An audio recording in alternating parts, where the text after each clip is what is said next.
What is going on, everybody? So I've been getting asked a ton of questions about the skiff. So today we're gonna go over my skiff that I picked up in April. This is a 2021 Wright Water 12. So the specs of the skiff, it's 12'6" long and 57 inches wide. It's super stable. I regularly walk the gunnels back and forth when I'm either walking front to back or when I'm hooked up. Out back, this skiff is powered by a 2022 Suzuki 20 horsepower outboard.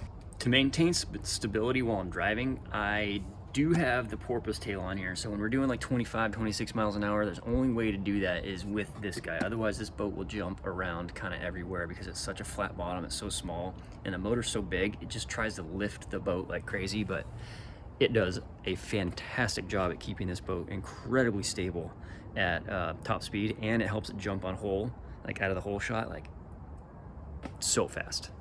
So this is the on-the-fly jack plate that I've got. A jack plate like this is a major benefit to any skiff. So you can see I've got it down, and you can see that porpoise tail is about here. Let me go take it up real quick, and I'll show you where it gets to. All right, so we just showed you the porpoise tail was down here. Now with the engine up where I drive it, it's all the way up here. It gives me about 4 inches of clearance to be able to more effectively drive across those flats. This is still actually a little bit low because that puts me in about 5 to 6 inches of water that I would be able to drive through when on plane. This setup solo will run around 26 to 28 miles an hour and draft in about 3 inches of water. And with somebody, it runs around 22 to 25 miles an hour, and it'll draft in about 5 inches. That's with both people in the boat. But we both get out, we get a sandbar, and we can walk over absolute spit. All right, so one of the options that I have on the back of the boat is the Power Pole Micro. It's an electric anchor. It holds the boat in place fantastic. It's super good for either holding in a spot when you want to cast, or if you're just looking to pull up on the sandbar and keep the boat right there. This guy works amazing. It's one of the more bougie options I got. It's kind of hard to see in the sun, but I have the full width pleated back cushion. Super nice if you're just, chilling here driving. It's a cool spot to sit when you're retying, having lunch, something like that. It's just a nice spot to be. So after the cushion, we've got the rear hatch. So this is what I would consider about half width, but underneath I've got all my electrical, my trolling motor battery. I've got my little hand bilge, fire extinguisher, just kind of like the essentials. It doesn't hold much else outside of that, but it's got really every essential I need down there.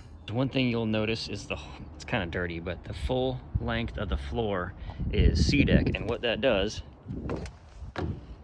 it helps muffle some sound, keeps your feet comfortable, but when you're out on those flats and you're kind of retying or maybe a bait hits, sound difference for those fish when you have that little bit of muffled sound really helps out. And then up under this gunnels, which are way bigger than you would think, we've got the 9-foot rod holders. Not one, we got 2. It's listed on both sides of the boat.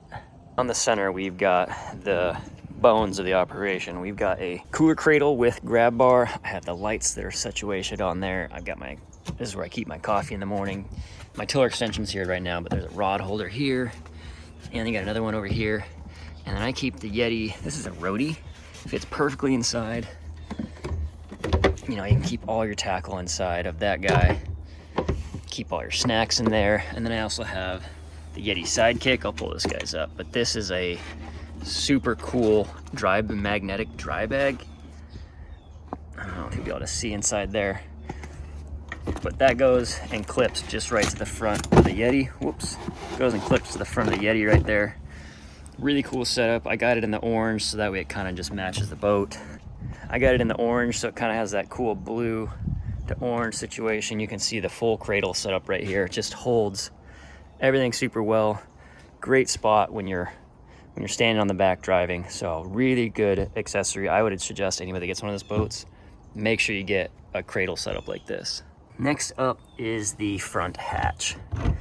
Now, right now it's a bit of a mess inside there, but man, does it hold a lot.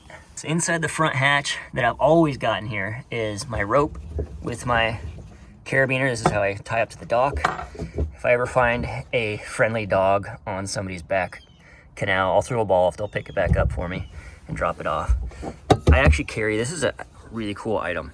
This is a fuel bottle. This carries 1 liter, and it's just kind of like my backup in case my 3-gallon tank right here runs out. And then I've always got a set of sandals in here, and there's a life jacket up front and on the side.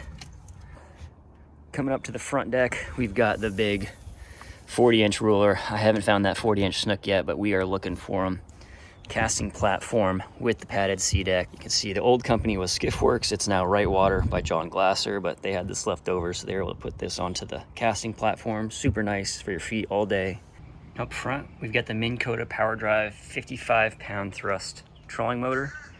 This does pretty good to get the boat moving and keep me in position when I'm working down the mangrove lines.